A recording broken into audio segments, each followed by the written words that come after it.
na sua avaliação, né, o quão preocupante é essa queda de pessoas exatamente em âmbitos em que Lula teve uma popularidade considerável, como você acabou de falar, né, o Nordeste, o público feminino, que foi muito importante para a eleição em 22, os mais pobres, né, de pessoas com uma faixa de até 2 salários mínimos. Então, como reverter esse cenário? Você disse que esse cenário ele é reversível, né? E aliados de Lula até confessam que essa pesquisa, alguns aliados até afirmaram para a CNN que é uma bomba atômica para o governo.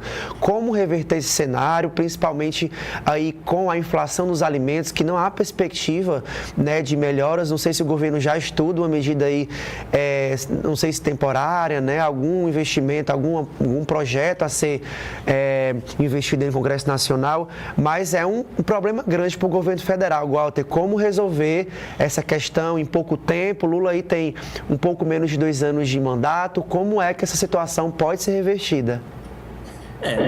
Não surpreende, primeiro, que a inflação de alimentos seja o principal problema apontado pelas pessoas na pesquisa e na realidade, né? Quer dizer, é o que está afetando o humor das pessoas, é a questão do preço dos alimentos. Agora, lembrando que, em alguns aspectos, trata-se, de fato, de um fenômeno global. Os Estados Unidos estão lidando agora com um seríssimo problema com ovos, né? Um ovo está custando $1 nos Estados Unidos, né? Um preço absurdo. Então, você tem essas situações sazonais que o governo tem que ver como que lida com isso. Já houve tempos em que você faz um estoque regulador e essas situações eram mais ou menos controladas pelo governo. Você não tem mais isso, né? Isso foi deixado para trás, então o governo tem que começar a pensar nesse tipo de ação para poder lidar com situações como essa. Você tem a sazonalidade, você tem os momentos em que os produtos têm maior ou menor procura, maior ou menor oferta, então isso faz parte da dinâmica natural da economia.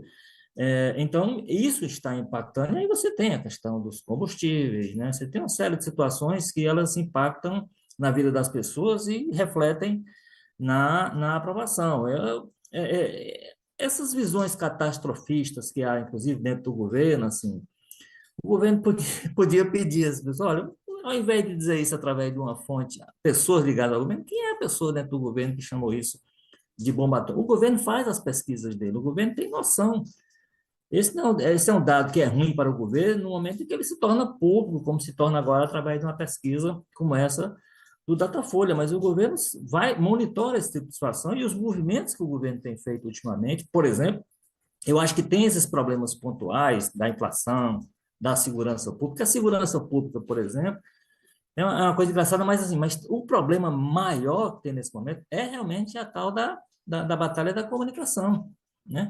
Que a oposição ganha com alguma facilidade, e esse é um fenômeno, inclusive, que não é só brasileiro, mas o caso brasileiro é patente que a oposição consegue emplacar suas teses, suas versões com maior facilidade do que o governo, que fica correndo atrás, apesar de ter a máquina em sua mão. Então, o governo imagina ter começado porque ele paga o preço de uma situação de passado, que aí, projetando para o futuro alguma melhora, nessa questão da comunicação, com a mudança, a saída do ex-ministro Paulo Pimenta e a entrada do publicitário Sidônio Palmeira, que aí, principalmente, tem que olhar como é que participa dessa briga pela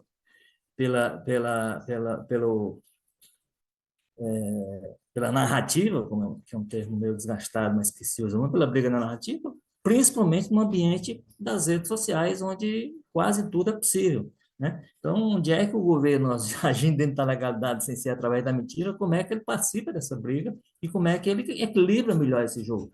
Então, o governo, esses movimentos que o governo fez, por exemplo, na comunicação recentemente, tem a ver com o fato de o governo ter o seu acompanhamento interno. Todo governo trabalha com pesquisa. Agora, é um cenário tão desafiador, que aí tem também um pouco da guerra ideológica, da batalha ideológica, que você vê a temática da segurança. Nós temos, por exemplo, um governo que é aliado do presidente Lula, e é, inclusive, correligionário, como é o governo aqui no Ceará do Elmano de Freitas, extremamente pressionado exatamente pela área da segurança. É a área que mais incomoda o governo estadual, onde ele é mais cobrado. Aí você tem 2 estados governados por governadores ligados à oposição, de direita ou conservador, no caso de São Paulo com Tarcísio de Freitas e o Rio com o Cláudio Castro, que são estados que protagonizam diariamente cenas terríveis na área da segurança pública. Nós tivemos esse final de semana no Rio de Janeiro 10 homens armados tentando invadir uma delegacia em Nova Iguaçu.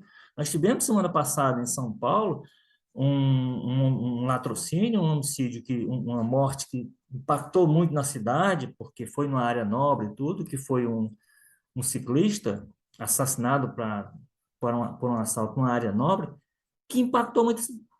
E essa conta não é debitada nesses governadores, essa conta vai para o governo, é transferida para o governo federal. A daqui fica com o governador e a de estados governados por conservadores, a conta sai do governador e vai para o... Então, tem uma questão aí que eu acho que o governo está tentando começar a resolver, ou tentando resolver, através dessa mudança na comunicação, para ver como é que equilibra melhor esse jogo. E aí, equilibrando, inclusive, esse impacto da questão da inflação, ele pode ser minimizado, mas hoje, claramente, acho que vamos dizer assim, o mau humor dos brasileiros, da maioria dos brasileiros com relação ao governo, tem muito a ver com o que ele vê nos supermercados, com o que ele vê nas feiras, quando ele chega com os preços dos alimentos. Então, eu acho que o resultado da nossa enquete ela está em linha com o que parece ser a observação. E aí o governo tem que ver essas coisas mais pontuais, a questão do Nordeste, né? O Nordeste é uma base fundamental para o governo se sustentar, do ponto de vista da avaliação popular, e mais adiante, para uma candidatura do PT ela se mostrar competitiva, como tem se mostrado ultimamente, muito em função da força que o Nordeste tem garantido a ele.